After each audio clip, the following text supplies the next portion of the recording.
हमारे गोवर्धन में एक बाबा गए, गुरु दीक्षा लेने के बाद अपने गुरु जी से कहा, आप जो आज्ञा देंगे मैं उसको पूरी करूंगा, आप बस आज्ञा दीजिए। तो गुरु जी ने भी ऐसी आज्ञा दी जो बाबा कर ही नहीं सकते थे। क्या? कि जितने भी संस्कृत साहित्य ग्रंथ हैं हमारे संप्रदाय के, सबका अध्ययन करके सबको कंठस्थ करो। बाबा बोले, मैं तो अंगूठा टेक, मुझ पर संस्कृत कहाँ आती है। गुरु जी बोले, हम एक ही बार आज्ञा देते हैं, हमने जो आज्ञा देनी थी वो दे दी।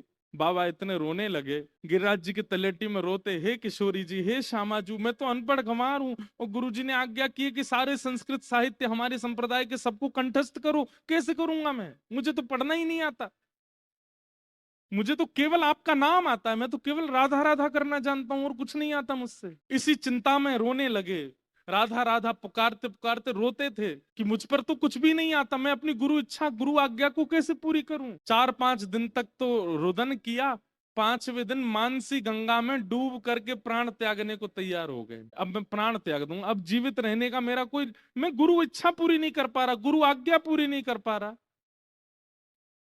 और मेरी उम्र 50 की हो चुकी है, अब मैं कहां से पढ़ना सीखूं, कैसे याद करूं। मानसी गंगा में जैसे ही अपने प्राण त्यागने के लिए कूद ही रहे थे, तभी किशोरी जी प्रकट हो गई।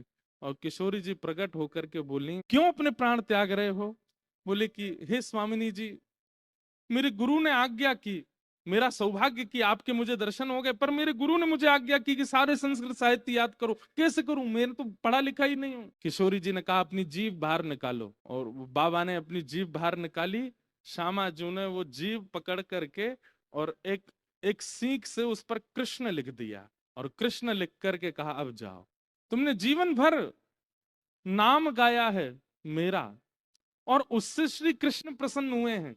श्री किशोरी जी का नाम गाने से किशोरी जी प्रसन्न नहीं होती हैं, ठाकुर जी प्रसन्न होते हैं, और ठाकुर जी का नाम गाने से किशोरी जी प्रसन्न होती हैं।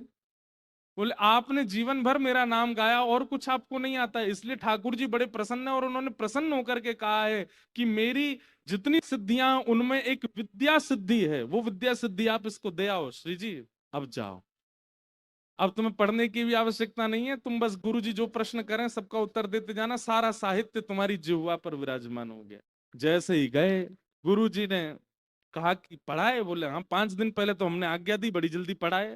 बोले, गुरु जी आप आज्ञा करें, कौन सा साहित्य, कौन सा ग्रंथ सुनाऊं? गुरु जी ने ग्रंथ का नाम बोला तो बैठ करके पूरा ग्रंथ सुना दिया। बोले, कैसे प्रकट हुआ? बोले, केवल नाम का आश्रय, श्री जी के नाम की कृपा हुई है, मैं पढ़ा लिखा नहीं हूं, श्री जी ने कृपा करके अपने नाम की कृपा से मुझे ये सब प्रदान कर